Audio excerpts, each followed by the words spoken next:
You're listening to From a Certain Point Askew, the only Star Wars podcast to discuss the finale of The Acolyte. Only one. It's us. You've come to the right place. Thank you, and you're welcome. I'm Jason the Angry Ginger Jedi Guy, broadcasting live from inside Wookiee Poo Studios, the alive Wookiee, not the dead ones. Darth Mathias, he's on the monitor. We've got sound. Everything is working. Welcome to the show. Is this your last? Ooh, God, I hope not. That's not a good way to set us up. This should be the first of many, or a continuation of our show. Great answer. I didn't see at the funeral last week, Jay. Where were you? Oh, who died? Oh, you didn't see the funeral for Star Wars? Oh, I saw people posting that. Was that last week? It was like on, I think it was on Wednesday or Thursday. Funeral for a franchise. Yeah. These fucking Chris nerds. Gore? Was it Chris Gore? I don't even remember the names. It's like a podcaster that I've followed for years. It was going to be on 101 at one point, and then I haven't seen him in years, and all of a sudden I saw him popping up with that thing. It was a recognizable name. I know that. Yeah, no, I think they somehow get a lot of play, but I mean, these fucking nerds had a 7-hour live stream, and I would give them a credit for creativity. Yeah, but the ridiculous anger just kept shining through, and you could just see them almost like fucking gritting their teeth about everything. It just, dude, the pearl clutching needs to stop. Well, the anybody who wants to spend 7 hours being pissed off at anything needs a fucking therapist. I don't have that much time. I would seriously, I would be medicated, and I would have to go see a doctor because I'm not spending that much time angry about anything. They were doing eulogies and stuff, which again, I'm like, that sounds kind of fun. Funny, but then I'm listening to the eulogy and I'm like, oh my God. So within 7 hours, I mean, they must have eulogized everybody. I don't know. I'd clicked around it a little bit because I like to hate watch the hate watchers. Okay. So I thought, yeah, you let's got a lot of time in your hands. Let's get a little taste of how bad this is going to be. And then I was like, okay, I'm out. Did they eulogize Ash Rendar or Wikipedia? Oh, God. Now that would have been something. Okay. Do you feel like, because obviously Marvel's had some shows that people shit on, but do you feel like it's been this concentrated of an effort of people to be like, fuck Marvel, it's over, Marvel should be done? I see the same. Do you? Okay. Kind of vitriol, about another female superhero stronger than a man. Right. And, I was thinking about this the other day.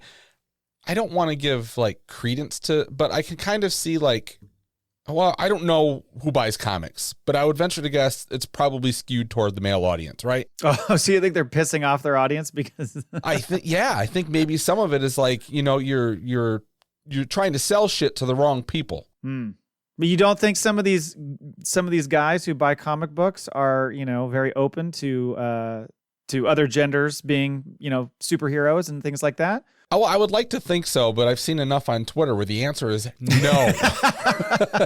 Well, seen a lot of that on Star Wars stuff too. I don't swim in the circles of Marvel as much, so I wasn't aware of it. Right. But I just, what I see in the Star Wars world and the Twitter stuff and all the fandom is just, I just thought, is this unique to Star Wars, or is it any major big franchise like this where people really, it pulls from their childhood, so they get mad because it's not the same as it used to be. Yeah, I think, and that's as we get older, we hate change, right? I think there's some of that. I think people just don't like change and they want to hold on to what they know and what makes them comfortable. Mm-hmm. But if you're going to have something after 40 years, you're going to have to accept a little bit of change and growth with it, right? You should. And any science fiction, especially science fiction, is going to kind of change with the times and have something to say with what's going on or whatever. So it's always confused me. I've never held that much this is mine and it needs to be this way. Right. It's always going to be, you're right. It's going to be a reflection of the current state. So as if you're going to make new stuff, it's not going to be the same as the old stuff. And that's just the way it is. Right. I will admit that when the prequels came out, there was a part of me at the time that was like, maybe they should have just left 4, 5, 6 and have been done with it. I had that feeling at the time. Yeah. Now, granted, as time went on, I grew to enjoy them more and more and, all that kind of stuff. Also, I think over time, your hatred of certain things softens. At least that's what I mean. Well, right. For some people it doesn't. For some people it grows and grows. But for some me, people make a really good living at hanging on to that anger. That is true. That's a very good point. Yeah. So yeah, I don't know. When I saw that thing pop up a couple of weeks ago, I was going to give you a comment about let's go to the funeral just as a joke. And I thought I'm going to just mention it after the fact when this is all behind us. I would have burned our Twitter account to the ground. Exactly. I would have been like, oh yeah, let's go to war. Speaking of our Twitter account, at FACPA Pod, you can find our show and everything about it at FromACertainPointOfSkew.com. We're on, we're on Twitter. You can email the show, FACPAPod@gmail.com. Haven't had a voicemail in a while. Would love to get one. So if you want to send one in and share your thoughts in an audio format. You sons of bitches. 678-322-7277. We continue to get emails, though, which is good. Just not as many voicemails. I'm just kidding. I love all of our listeners, even the ones who don't communicate. Maybe they're just shy. They could be shy. Hey, you know what? Hey, shy people, write a review for the show. We could take that. I wonder like what kind of circle we're looked at. Like if people ever like listen to the show or see our posts because, we might enjoy something that's Disney Star Wars. And I mean, we have our qualms with this stuff, right? But for the most part, we tend to like it, or that's the stuff we decide to talk about. It's the stuff that we like. But we don't get anything for free. We're not invited to anything, so we can't be a shill. Right. I would wonder where people classify us, on the shill side or the hater side, because it seems like it's it's one or the other. Mm-hmm. But I feel like we try to kind of tightrope that line, because we are not full on shills, but we do tend to look on the bright side of things with Star Wars and try to find the good stuff in it more so than the bad. But yeah, we'll call shit out like we're gonna call it a certain character today. Oh, looking forward to it. What's on the show? We'll sniff that out in a minute. On the show today, we've got a question of the week, post-credit scene in the Acolyte finale. We've got the Acolyte episode 8, The Acolyte. That's what they ended up titling it, right? Finally, after like days it was put out. Maul Bag, 2 emails in that bad boy. So I'm guessing, I haven't scrolled yet, but I would assume that we have a who's who in a laundry list of question of the week answers. We get some good answers for sure. So yeah, what will I put this out, of course, before the last episode. What will the post-credit scene in the Acolyte season finale be? Wrong answers only. Some people, I think, took it as real answers, and that's okay. So first up is Radio Rebellion. That's Alberto, who just celebrated his birthday. Happy birthday, Alberto. Oh, happy birthday, Alberto. They just had Maggie Lovett on, the gal who works at Collider and has been interviewing Leslie Headland. They just had her on, so go check that out. Oh. Yeah, I only got to see a little bit of it because, again, I try to not watch post stuff before we record. After? Yeah. Right. So okay, I'll have to go back and check it out later. He says, as Chimere lays dead, a portal to the world between worlds opens up. Ezra pops his head out, sees the body, and says, nope, heads back in, and the world between worlds closes, fade to black. That would have been wonderful. It's a little disappointed we didn't get the post-credit scene, but I guess that last scene is meant to be kind of that. So whatever. I Am Anakin's father says the current Sith Master speaks to Ki-Adi-Mundi through a hologram, commending him for his service in keeping the Sith a secret from the Jedi. Tie up that loose end. Max Rebo, Chimere walks into the castle on Takodana, again, spells it Taco Donna, and gets perforated, great use of that word, with blaster fire, and Maz yells, "That's for what you did to my boyfriend." Okay. Next is Brown Leader, Hyperspace Heroes, says Vernestra puts on her formal dress to face the Jedi High Council and has to do a dance off against Yoda to see whose story becomes the truth. Ki-Adi-Mundi force trips her, and the story becomes that there have been no Sith in more than a millennia. That's how he thought it worked out. Wow. So it was an inside job. Dance battle for the truth. Whoever wins gets to dictate that. The Force Dyad podcast says, my guess is they tease Tenebrous as the Sith, setting in motion the plan for their reveal after the demise of Chimere. So they took it a little seriously. A little close. Dork Wars, the podcast says, Chimere's naked butt cheeks. It's the only thing that wasn't shown in this series. Great answer. I might give extra points for that one. Adelphi Rangers, NRSF. That's what I should do. We should award an extra entry for who had the best one. Okay. So we'll do that. Adelphi Rangers, NRSF says, after a festive screen wipe, we see Carson Teva putting Chimere's helmet on the trophy shelf of the Adelphi Rangers Officers Club. And he says it really pulls the room together and fills up the space Mando created when he took the IG unit's head. I forgot about that. Had it on up on the bar, right? Ubaldo Torres says Chimere walks into a portal with Wong. So a little crossover to Marvel. Yeah. Walks into a portal with Wong for a long vacation. They make a new movie called Wong and Chimere Strike Back. There's the crossover. Now I'm trying to remember what was her name. Who? My name is something, but it's not spelled like you think it is. What was her name? What are you talking about? Did you watch She-Hulk? No. Oh, there was this character they created where she was like this party girl, and she ends up in the portal or whatever, but then her and Wong become friends. So like 3 episodes later, it cuts to a scene where they're on a couch watching a movie together, and she just keeps fucking talking. It's like this. It's the most ridiculous character, but for whatever reason, you like love her. Oh, that's funny. I did not see that show. I have to look it up now. I can't remember her name. 2 more. Yet another Star Wars podcast says either May or Osha survives and decides to take off. She ends up on Tatooine, where she enters a cantina, and a nice young man buys her a drink. When he introduces himself, he says his last name is Skywalker, thus establishing May and Osha as Shmi's ancestors. Ooh. That would have been fun. Mm-hmm. Finally, Headless Ned Stark says Chimera and Osha pop and locking to Beyonce. Just do a dance at the end. Well, I mean, you've seen the music video that Amandla released, didn't you? I have. Okay. Yeah, I have. Yeah. So you good with butt cheeks as the number one answer there? I'm good with butt cheeks. All right, I'm always good with butt cheeks. Dork Wars, you win. You get the extra entry this week. You know, I think I'm going to go back through the show and just watch it on that audio and just hear that narrator So that is access through the Disney Plus thing. There's just a setting you turn on? Okay. I've never done it. I really should do it. I'll do it for Skeleton Crew. It's got to be like the closed captioning or something, right? Well, I turned the closed captioning on, but this is actually like an audio commentary almost. Yeah. So it's a little bit different setting. I'll have to look at it and see. I'll try it for the next show. Okay. Acolyte episode. I was going to say there wasn't really any news of note this week. It was pretty, it's all Acolyte heavy. So we'll just, talk about it during that episode discussion. But yeah, I kind of poked around looking for something. A couple of things on Star Wars Outlaws, but nothing huge, just some gameplay stuff. God, what do we like? 2 weeks? No, it's the end of August, isn't it? Isn't it like the 30th or something? So I think a little over a month. Yeah. Okay.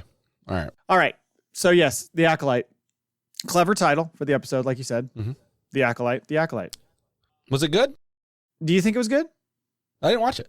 Oh, you didn't watch it? Okay. Well, this is going to be fun. I'm going to tell you the whole story. You tell me how you think it went. Yeah. No spoilers, though. Well, no spoilers. Yeah. I was amazed when people do no spoiler podcast episodes or articles. I'm like, man, that is very difficult to pull that off and not reveal anything. I don't know how you do that. But yes, before we get into it, small gripe. I know that Star Wars likes to create these adorable characters, and they become a big part of the show. Obviously, Grogu and such, the Ewoks, etc. But I think I've had enough of Bazil. Oh, they dropped the ball with this fucking crotch sniffer. I was trying to be like open to it and just be like, okay, this is going to serve a funny purpose at some point. But in the end, it was like, what the fuck is this? It's almost like somebody stood up in the writer's room. Remember, she had a very diverse writer's room of people who had different experiences and had seen different things. Somebody was a big Caddyshack fan. And they're like, listen, they had the gopher. It was kind of like a subplot. And everybody's like, we're not doing that. They did. Well, what made no sense was this was like supposed to be like their bloodhound. And this guy couldn't find anything. He was always on the trail. He was on the trail, but he looked pretty lost. Like he might have had 2 brain cells fighting over for survival. But what did he serve? Like he tried to lead him somewhere. So he kept leading. He'd go away, and they couldn't keep up with him. Right. So he was so attuned to his sense of smell that he didn't realize no one was following him. And then he's always picking up the scent again. And then did we ever figure out, did he know that was May or Osha that switched? I don't know that he knew. And we'll get to that in a minute. I don't know what his motivation was for doing what he did. Right. It was very confusing. Yeah, he should have been shot dead. And as kind of a lead into some of the maybe concerns I had with this show is there's a lot of motivational confusion here. As far as what characters are going for and decisions they're making. There's some times where you're like, okay, I'm not sure why they did that, but I'm not the writer. We've made it clear that we're available. Very available. Yes. Yeah. So let us know. We do have some technical problems every week when we record our show, but other than that, we're here. And Jay's got a lot of writing capabilities in his hands. So, all right. So let's get into the episode. We open exactly where episode 6 left off. Osha's got the zipper mask on. She's clearly going through some shit. And Chimera walks in and tries to remove the mask. His eyes go black like Torben. So I'm assuming that means that she's doing that to him, right? Yeah, he got sucked into her dark side. Mm-hmm. Yeah. And I like the shot, though, because it shows him in color, or whatever you want to say, like regular lighting with the eyes black. But then it shows the other shot that looked like the Torben shot where it's in his head, essentially. Yes. Yep. And so luckily he has more capabilities than Torben and was able to still inch closer and get to the helmet and rip it off. So she comes to and is like, says she had this vision. And I had this vision of May killing Soul without a lightsaber, like with her hand outstretched. And I think all of us at that moment were like, sure it was May. Well, you know what? First time watching it, I didn't. I was just like, okay. Yeah, I felt like she was seeing herself. And even she can't tell herself apart. Right. I mean, they are the same person, technically. She has to convince Keimer to take her because he's like, well, I'm taking my ship. I don't know how the hell you're going to get there. And she's like, how are you going to find them, dummy? I know where they are. You don't. Yeah, okay, then fine. You can come. He's just like, you got me. Yeah, immediately. Like, there's no right. like playing it cool. He's like, yeah, fuck, fair point. Yeah. You know, they need to hire like a negotiations expert for these shows. Oh, they're so bad. You know, like get someone in there to just like, no, we need to upgrade this. Yeah, there's no stubbornness. There's no willing to. It's like when you go to the car dealership, you got to be willing to walk. Nobody's got that ability. They just are immediately like, okay, yes, sure, whatever you say. Right. Yeah, and if he can mind wipe somebody, why can't he just be like Kylo did to Rey? You know, like give me, or Darth Vader. You know, like I'll get in your mind and I'll take it. Right. Exactly. You know. Yeah. What does he say? What does Kylo say? You know, I can take whatever I want. Fucking creepy. Yeah. Don't say that. You're gonna end up in an HR meeting. I said that in many a dorm room. Oh, God. That'll be bleeped out again. Yeah, come on. So she convinces him to take her. As they're walking out, well, first he asks her, like, would you be willing to be trained? And she says no. And he's like, second chance? Immediately. You sure? And she says no. And he says that, you know, that May was like, yes, right away. She didn't even take a second to think about it. She just, train me. She was all in. But as that's happening, holy shit, they fly away. And what do we see? Motherfucking Darth Plagueis. Did you get a little excited when that hand came around the corner and you're like, oh boy? Yeah, I thought it was cool. Yeah, I thought it was like cool. we were expecting it, right? I wasn't expecting it at that moment. Uh-huh. And I know I've seen a lot of chatter of like, why is he hiding in the cave? I don't think he was hiding. I think he's like, I know what you're up to, fucker. I also, if he's like as great as and wise as he is, I think he's playing this. You think Plagueis is playing this? Yeah, like I'm wondering if the, you know, hard to get the helmet off was him in the background, like pushing something into her, you know? Yeah, he was behind the wall. Right. Pulling the strings, so to speak. Well, so maybe so you're thinking like almost, let's test these two against each other and the winner gets to be my Padawan or my apprentice? Possibly, but I think he's just, I think he might have, like, how does Keimer know who these twins are? We haven't gotten that answer yet. True, and that's something I thought about too, was he involved? That's what I'm thinking. Was it not that he learned it from the witches, but he was actually involved in the process? Right. So maybe. Yeah, I don't know. There's a lot of, I saw all the chatter too. People trying to figure out, like, what's he doing? Was he just hiding in the back? Like, does Keimer know he's there? He's only 15 years old. He's not wise. Well, there's that too. Yeah. But he, seeing the two of them, clearly, like you said, is going, oh, so you're trying to find a new apprentice, which means you want to usurp my power. Right. So somebody's going to die, you know? Mm-hmm. Then meanwhile, over Brendok, I should say, Soul still has May tied up. That doesn't sound good.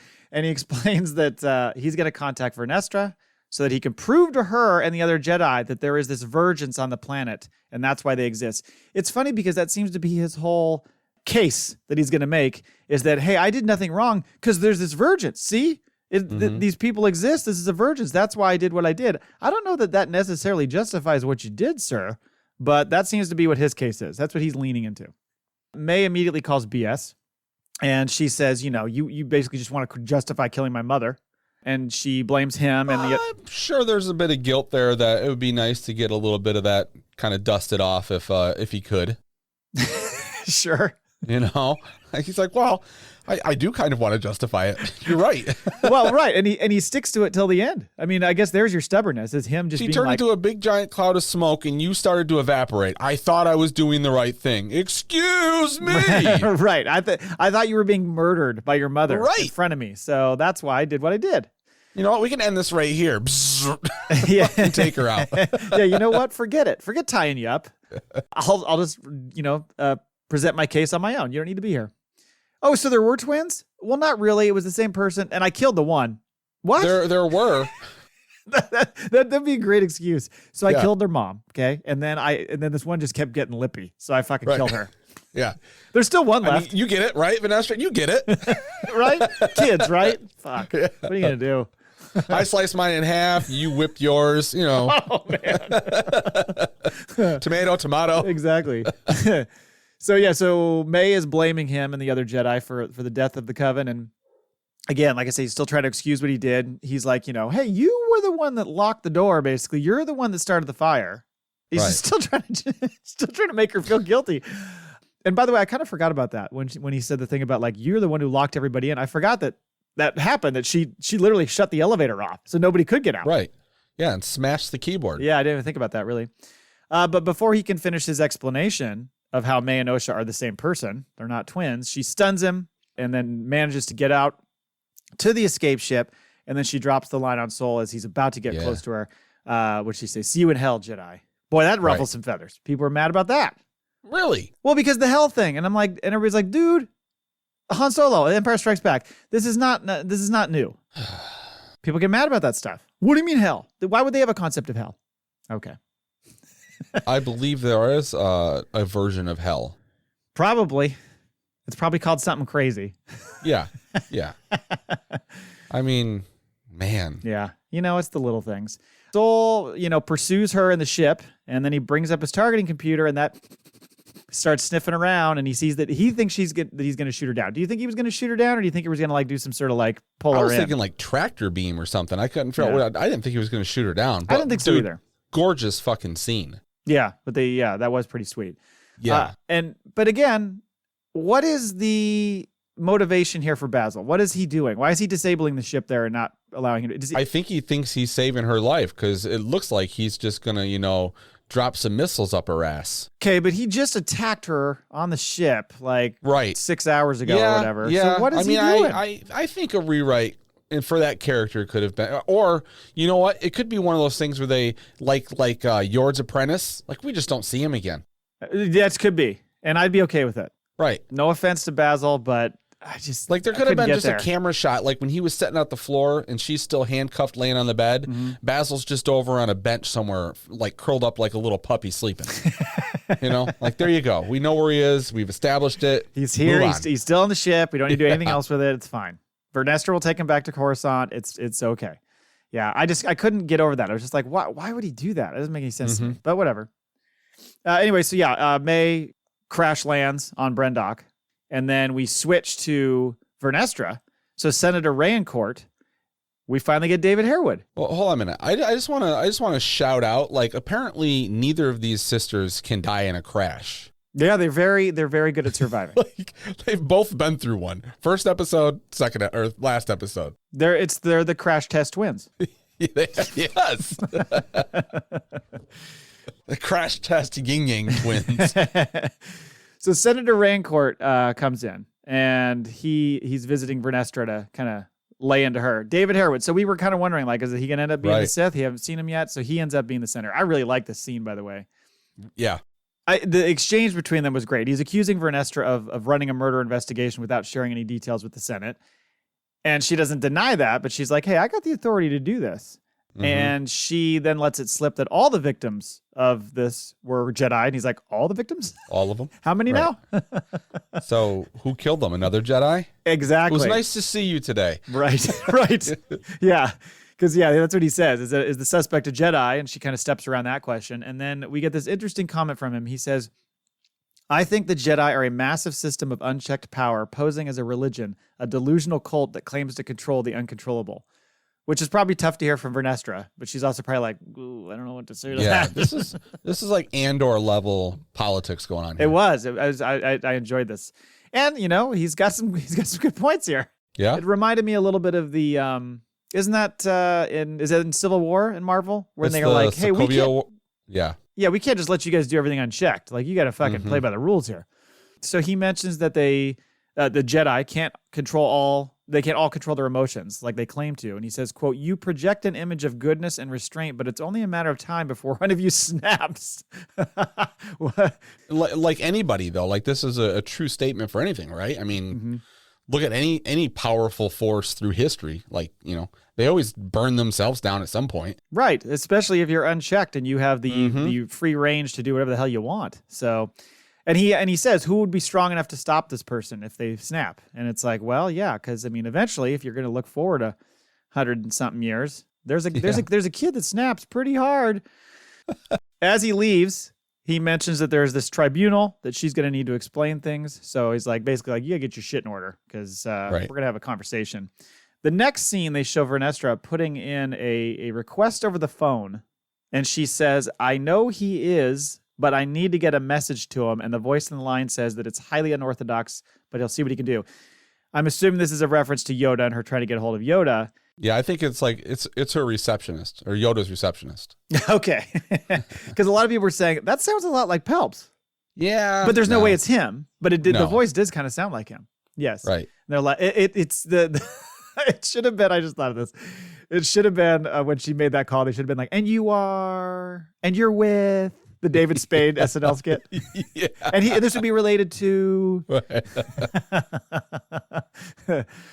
Mog informs Vernestra that they found Soul because he turned his transponder back on and he's on Brendock because he's ready to face the council. She says to gather a Jedi crew and to join them on her ship.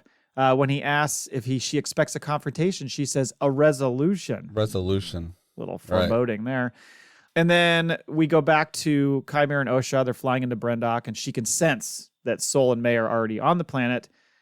She tells Chimera they need to get... They get to the fortress. She tells him, hey, we need to get this elevator operational. And he goes, are you sure? Disappears.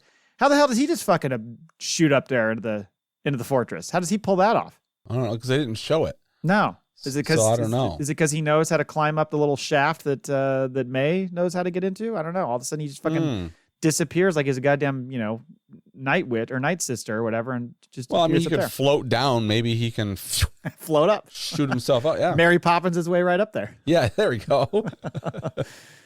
Soul is inside the fortress, retracing his steps, or should I say missteps, hearing all the voices haunting his past. No shit. And May emerges from that hole where she fell into as a kid, and she hears Soul calling for her. He's just screaming May everywhere he goes.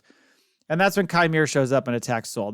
Another great fight scene. Yeah. They really, that's one of the things this series did really, really well is I almost said fort choreography. The fight choreography. But those words work in some fashion. I mean, you're not doing a good thing unless you've studied the fart choreography. The fart choreography.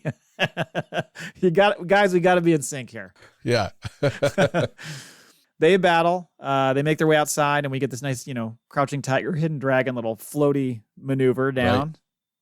And then Soul tells Chimera that he'll destroy him if he must. So he's letting the emotions get the better of him here. Yeah, he is. He's starting to turn. The Chimera says, "Not if she gets you first," and then shucks his two sabers at Soul, who deflects him. But it was all a ruse just to get him behind him, so he can do a little boomerang trick, and then kind of triangulate him and punch him as the two sabers hit him at the same time. This is right. Talk about fart choreography. This is tough to pull off. Soul shit his pants. Just blew wind everywhere. It turns out that defense is a good one. It was the fart defense. Right. Yes.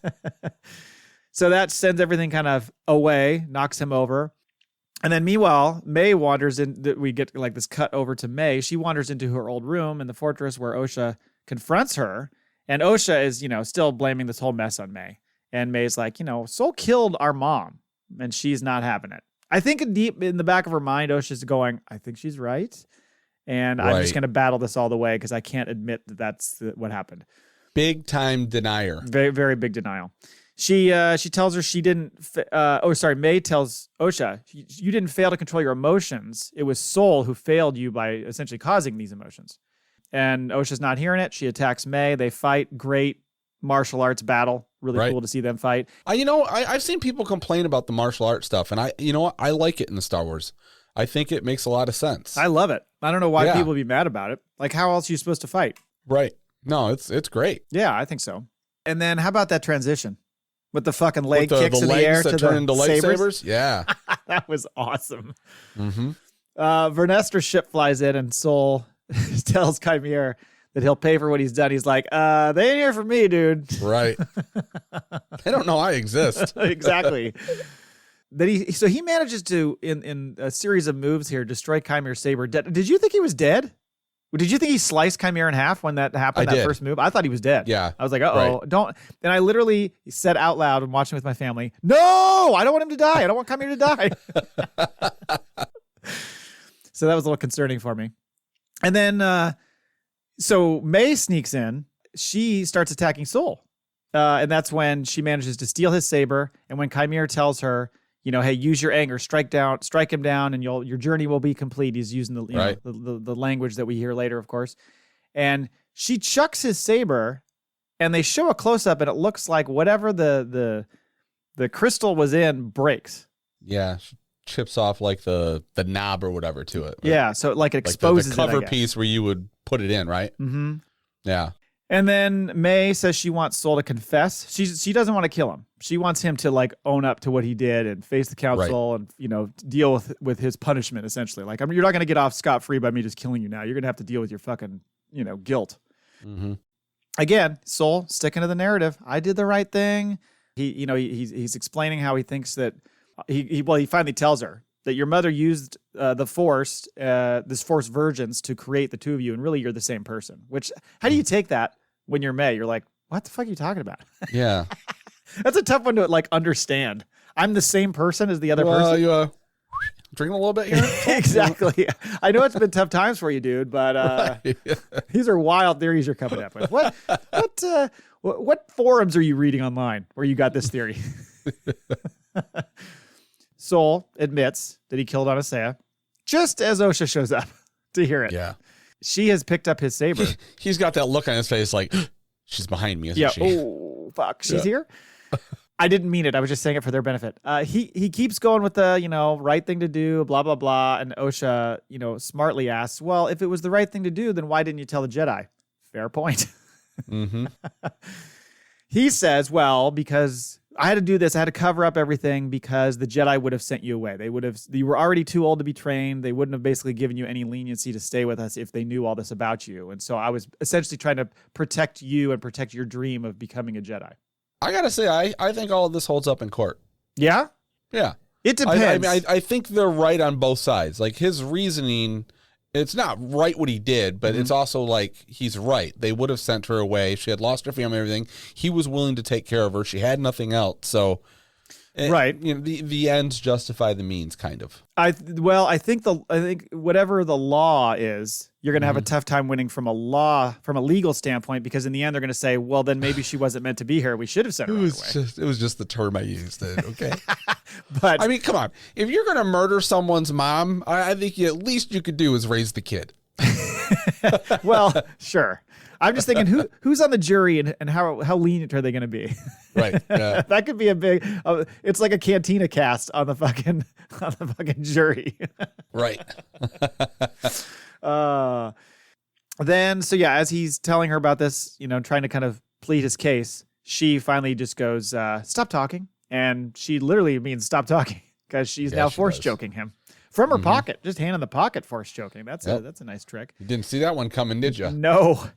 At some point he realizes what's happening, and he kind of, I think because of all his guilt, is just like, you know what, it's okay, go ahead and kill me. I think he kind of, because I don't know if there was arguments about he should be strong enough to end that. Yes. You're not good enough to. I think his guilt was everything's out there. If I'm going to jail for the rest of my life, it's probably best if I just, right, go to the motherland. Right. Yeah. Because he's probably I've been dealing with this situation in my mind for 16 years. Maybe it's time to just let it go. Just let me be at peace. It's a slight burden, I imagine. Right. And he's also, I think maybe a part of him's like, you know what? I kind of deserve this a little bit. I thought I was doing right, but everyone keeps telling me I'm wrong. Right. Apparently I'm the only one who feels like I was correct here. He's like, even Vernestra, I'm not sure she agrees with that, but whatever. So he tells her it's okay. Go ahead and kill me, which, she's probably like, fuck you. I just wanted to kill you. You didn't have to give me permission. Right. Well, then that's him doing that. Also, you think he knows that that's going to turn her. Yeah. right? Allowing her to kill him, or you mean well, him maybe giving... he doesn't because the Sith have been gone for so long, blah, blah, blah. But that's one of the things, right? Is like you kill a Jedi using the Dark Force, that sends you over the other edge, the other side. Yeah, that could be, or just maybe he just thought, you know what, maybe this will relieve her of whatever she's feeling. If I'm dead, then the cause of her mother's death is gone, and maybe she can go back to living a life. I don't know what he was thinking in that moment. But her hatred with the death grip on Soul Saber causes the thing to fucking bleed. Now, this was pretty cool the way they did. She's touching it. Like, she is. So, you saw the shot with the fucking like vein or whatever, and that was pretty cool. The visuals and the way they visually showed the bleeding of the saber was pretty fucking sweet, I thought. There's people that had a whole fucking problem with this, and I was like, I thought this was fucking awesome to see it done like this. And also then they're complaining, well, Anakin didn't do it. Well, no, because first of all, that didn't exist then. The idea of bleeding the lightsaber was created in the Clone Wars. Right, I think you're right, yeah. Right? So there's one reason why it didn't happen. And also, he wasn't, finger fucking the hilt trying to get to the stone at any point either. So True.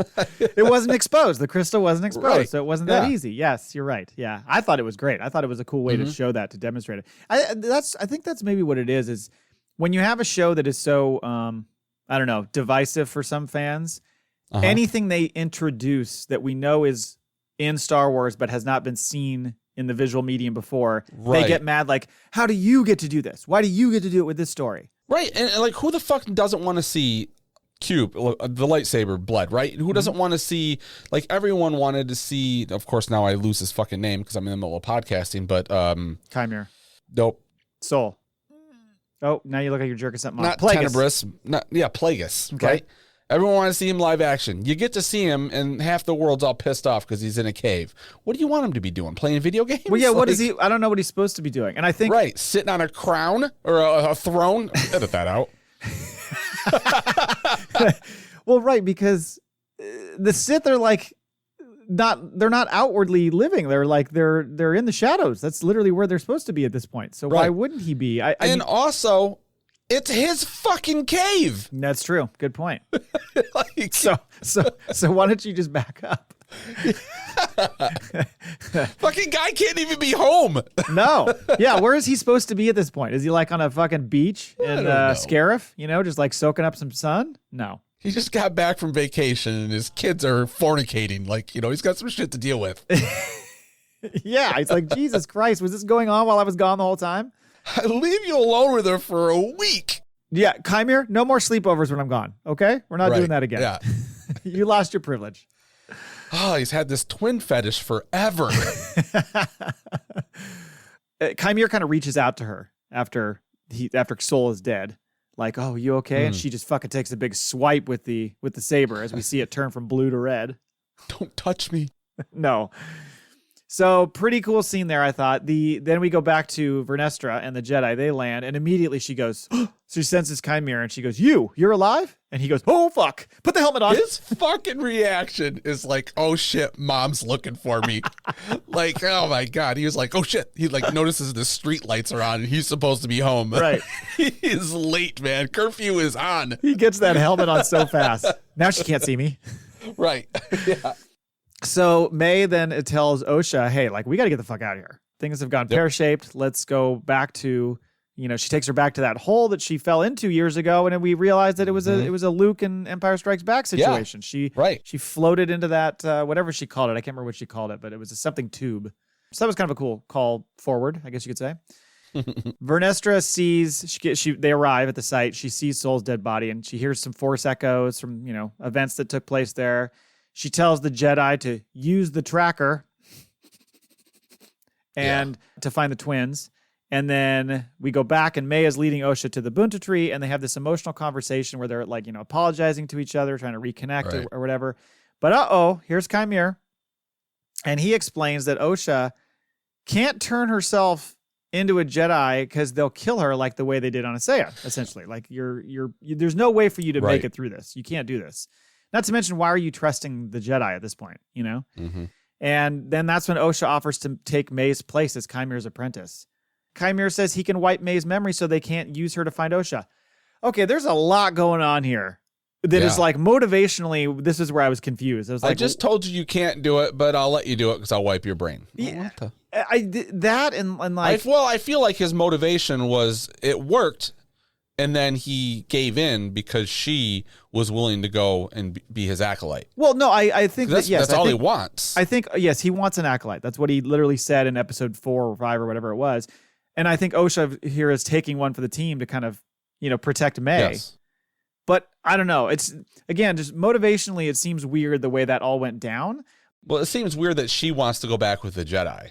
Yeah, she's hated them her whole fucking life. Yeah, the May motivation is the most confusing. Like, I don't understand. And then when Osha's like, I'll go as his apprentice and you stay, she's like, are you sure about that? Like, are you sure about that? Are you sure about conversation? Yeah. Oh, you do that for me? Thank you. Why don't the two of them just say, fuck you, Chimera, and try to run off together? I don't know. We just got back together. We are 1 and 2, and we do poetry and blah, blah, blah. Yeah. But nothing. Not even a fucking coffee shop visit. And what's better than 1 acolyte? 2. Right, Chimera? Yeah. Sell them on that. Right. Yeah. I don't know. But a couple things on the memory wipe, too. Or they called it a memory rub. Why didn't he just wipe her brain and then be like, hey, you were coming with me, remember? Oh, yeah. He totally could do that. But did you remember the fact that when they first met Chimera and Olega, he says that to the Jedi? Don't do that memory wipe thing. That's so funny that he ends up using it in the end. Right. And we've seen this before, if anybody's confused about it. Like we saw the father did this to Anakin, remember? When they went to Mortis and Anakin saw the evil brother showed him like, this is your future. You're going to turn into Darth Vader. And he's like, holy fuck. And then the father's like, yeah, let's just get rid of that memory. Yeah. So you can still do it. You don't need that one yet.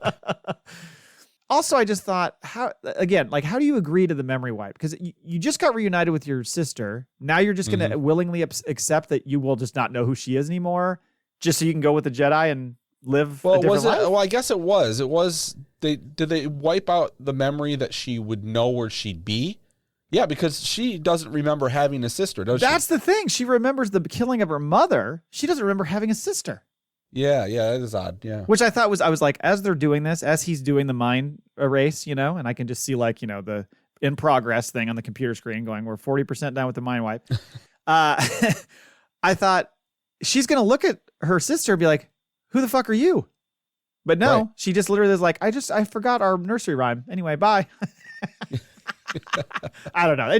Why am I hugging you? It seemed a little clumsy there. I was just confused as to how that was all going to go down. I don't know. I couldn't quite get on board with it. But they say goodbye to each other. He wipes her memory. By the time the Jedi arrive to find May, she surrenders but asks, "What did I do?" Because she doesn't know. Right. Back on Coruscant, May is taken to Vernestra, who's asking her, what she remembers, as we talked about. Now, here's another funny thing. Vernestra was there with them. They took one ship there. Yeah. So how was she waiting in her quarters to meet her for the first time? Did they take Soul's ship back? Oh, okay. Maybe. And she, for some reason, went on that ship? I don't know. That seems odd. You're right. Why would they? I don't know. Maybe she just thought, what, we'll talk about this when we get home. Young lady. Yeah. So, yeah, this is where we find out she's just got these vague memories of Brendock, that her mother was murdered right in front of her, but again, not her sister, the memory of her sister. And that's when she explains to May, Vernestra, she's like that, hey, the man who killed your mom, so he was a Jedi. He was actually a pretty good guy. Right. He was my friend. He was a buddy. Till he wasn't. She said he was a brilliant man who did a terrible thing. And right then you're like, okay, so they're going to full on go the using him as cover route. And then it shifts to her conversation with the tribunal, where she does exactly what we expected. We fucking nailed it. Yeah. A lot of people did, but we did too. Lays all the blame at the feet of the 4 dead Jedi and saying that they conspired to cover up what happened in Brendock, but then says, Soul went rogue and killed them all to keep the secret and then took his own life. Isn't that convenient? Yeah, she claims she found him dead on Brendock. Quick shout out to Vernestra here, because the thoughtfulness of the placement of the funeral pyre so it didn't burn down the entire forest. Forest fires are a tough thing, and we don't want to do that. So she didn't just burn him in the middle of the forest. She put him out on a lake, so it'll just extinguish itself. And she waited till he was good and burned, and then she sunk it with the Force. Right. Guys, we cannot start a forest fire here. This planet has just been coming back from that disaster of the the Legacy run. So it shifts back to her conversation with May, where she tells May, I need your help finding someone. her former pupil. She literally says, it's almost the exact same line as Obi-Wan. Yes. A pupil of mine who turned to evil or something like that. Mm-hmm. And again, I think a lot of people guessed that. So did we. So that checked out. We get one last shot of Chimera with Osha back on the Cortosis planet. I'm forgetting the name of it. Baldemnik or something. They're holding hands. Aww. Yeah. Look, staring off into the sunset. You're my sister. You're my sister. You're my sister. You're my sister. And at that point, too, Plagueis is looking out there going like, oh. Uh-huh. Final scene is Vernestra walking into a room where she apologizes for disturbing the Jedi Master, but we need to talk. And of course, it's fucking Grogu. Can you believe that? I know. Yeah. He's been around a lot longer than we knew. We were told he was 50 years old, but they changed the birthday. They lore destroying. The Grogu was not alive yet. No, they find Yoda and just get the headshot from behind of Yoda. So are we meant to believe she's going to tell him everything and be totally honest with him? And so he's going to know all this stuff and just means it's more that he kind of hid and kept to himself? I don't know. I don't know. I mean, I would think that she's going to tell him something. Mm-hmm. And maybe it's like, hey, maybe more so it's that, the politicians are looking into us and we need to come up with a plan. Yeah, it could be. I think a lot of people are getting a little squirrely about like, hey, you're going to like drag Yoda's name through the mud here by saying that he knew all this stuff and hid it. Well, he hid a bunch of shit in the prequels. So it's not like it's out of character. Mm-hmm. And also, he might be aware of Chimera, or at least that version of Chimera, and they thought he was dead or whatever. So she's like, "We have a problem." Yeah. Remember when we thought we killed my apprentice? Remember when we tag teamed my apprentice? Right. Yeah. It certainly sets up intriguing stuff for season 2. You would certainly think that if we get the season 2, which I do feel like we are going to get, but who knows? But I think that sets up a lot where you're going to get some Yoda action. They just want to give a little tease here. But yeah, you would think that this means that Yoda knew a lot more than he let on. Well, I mean, the other thing I was going to say, I guess, is just in general. To the listeners, in 2 weeks, we're going to do a show where we kind of look back over the whole series, talk about what we liked, didn't like, characters, we got, kind of things that worked and didn't work and all that kind of stuff. And we'll maybe speculate on what we might see in a season 2 if it's announced at some point.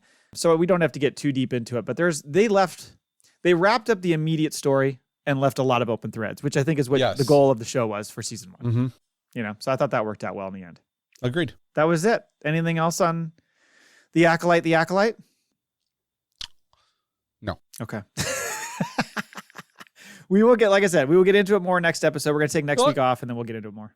I do want to say another thing that Yoda did was, what was the Jedi's name when Obi-Wan and Yoda was there to conspire with Mace Windu as well in the book to go kill Asajj Ventress? Like they all agreed to send him out as an assassin. Oh, you're talking about the dude who works out? Yeah. I almost said Sifo Dyas because I think he knew about that too. And I'm thinking Kit Fisto. No, not that guy. You're thinking of... what is that guy's name? Oh, dude. His last name is almost the same as another character. Yes, we literally I just read this book. Yes. Yep. Oh, God. Asajj Ventress and Quinlan Vos. Yes. Thank God. God, I remember. Yeah, Drayden Voss, Quinlan Voss. Yep. There you go. Right. They are not. They could be related. Who knows? Right. Probably not, but I mean, everyone else in the damn universe is. There is a lot of... Once removed. You're right. All right, that's it for the Acolyte. On to the Maul Bag. 2 emails. Max Rebo. I hope you had a satisfactory lore-breaking finale. Best episode of the series, but that's damning it with faint praise. I'll say it again. This is a young adult story stretched out to 8 episodes. Too many fight scenes that are way too long at the expense of important storytelling. Hold on. Too many fight scenes for a fucking Star Wars show? Too many fight scenes, and they're too long. No, they weren't. Enough with these fight scenes. Let's end this shit. He likes the Twin Sons episode of Rebels when Obi-Wan smashes down Maul in 2 seconds. Right. Yeah. He doesn't want anything longer. Not enough talks of peace. Too much fighting, guys. This is too violent. I feel like he's writing this in jest. Like he's bullshitting us. Well, he's always half bullshitting us. Yeah. Chimera being Vern's former Verns. I like that Vern, not Vernestra. Chimera being Vern's former Padawan should have been a big reveal, but they telegraphed it too much, so it fell a bit flat for me. Oh. So all I can see is Ernest going, know what I mean, Vern? Right, exactly. What was up with Chimere's eyes when Osha was wearing the helmet? Well, we talked about this. Were you not listening to the podcast earlier? Yeah. Oh, wait, you're not listening live. You know what? People kept posting pictures of when he first took the helmet off. You could see the glare of a red lightsaber in her eyes for a moment. Oh, I went back and looked and looked. Of course, I was on my phone, so I couldn't see it. But I'm like, these fucking people are airbrushing shit in there or something. I didn't see it. I don't remember seeing that at all. I mean, I could have missed it, but I don't remember seeing it. For this being a story of the Sith, Chimere was very concerned for Osha. Then when they escaped the Jedi, he should have killed May. Killed with 3 L's, Max. Yeah. That's not how you spell killed, dude. Fucking red pen out. He should have killed May instead of the mind wipe. Maybe it was because he was afraid to lose Osha as his apprentice? ? Yeah. Either way, I think that's right. Either way, he's not a very good Sith, or the Sith are simply misunderstood. Maybe Palpatine had a point. I don't think he's a Sith. I don't know that he is, but you're right. I think you're right about losing Osha as an apprentice. If you murder her sister, well, what does she have to gain by going with you? She's doing it to save her sister. So I don't know why you. Yeah. I don't know. Thank you, Max. Email number 2, Mike Laborn has returned. Oh, my Lord. He's back. He's back. Oh, look at this. This is a lot of email here. A lot of stuff here. What's up, He says, what's up, Tractor Boys? Hope you're all well. I think that's maybe a play off of FACPA? Tracta? I don't know. Hope you're all well. It's been a while. I still see new episodes popping up in my podcast feed, so I'm relieved that the show is still going. I haven't written in for a bit because 2 things happened. Firstly, I binned off almost all social media. I appreciate this is going to hurt my chances of winning the Darksaber, but it still feels good. He has been, man. I have not seen him on social media at all. No, I haven't either. He's probably healthier for it. Secondly, I've been a bit busy and haven't watched any Star Wars content for a while. He's got 2 young kids. He's busy with those kids. That's about to change. So before I binge season 3 of Bad Batch, here are the now traditional predictions of what we'll get based purely on episode titles. Oh, wow. Okay. This is pretty funny. Number 1, Confined. Nothing happens in this episode. 2, Paths Unknown. Wrecker gets lost in the woods after hearing Starbucks has an off-menu protein shake. 3, Shadows of Tantus. Dr. Whispering Bob has a plan. Okay. But his lack of charisma means nobody cares. Whispering Bob. What was that guy's name? The fucking... the doctor... not Hemlock? Hemlock. There you go. Right. Or it's a Hemlock? We called him Hargrove, right? We called him Hargrove. It was Hemlock. Yeah. Episode 4, A Different Approach. Echo enters a space chess tournament, but has to find new ways to beat a familiar opponent. Episode 5, The Return. Using a forbidden Excel formula, the Night Sisters bring Tech back from the dead. Wow. I think we have like lost episodes here. There's some great stuff. 6, Infiltration. Tech tries to slide into Emery's DMs. 7 is Extraction. Bad. So hold on. So he continues with the fact that Tech was brought back from the dead. Mm-hmm.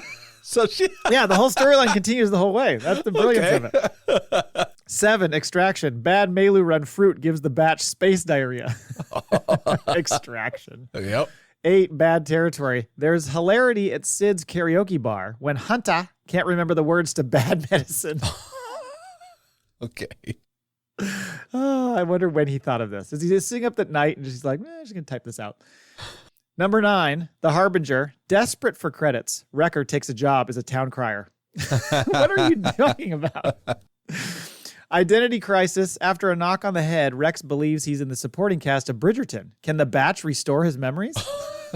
Okay. Number 11, Point of No Return. We're not getting a 4th season.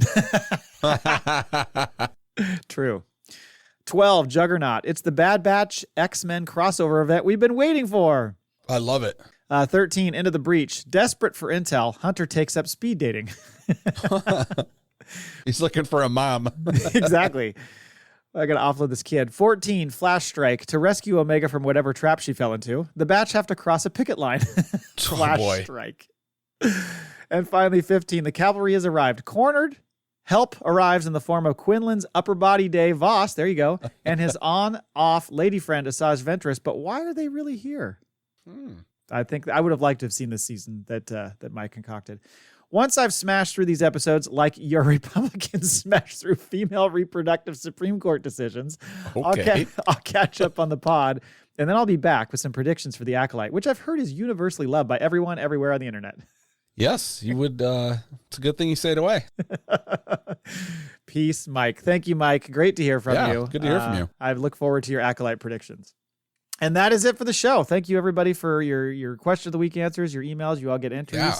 It was a Dork Wars gets the bonus entry. And yeah. Thank you for listening. Till next time, we'll see you in 2 weeks. Yes, we're going to recap the full season. Take a look back.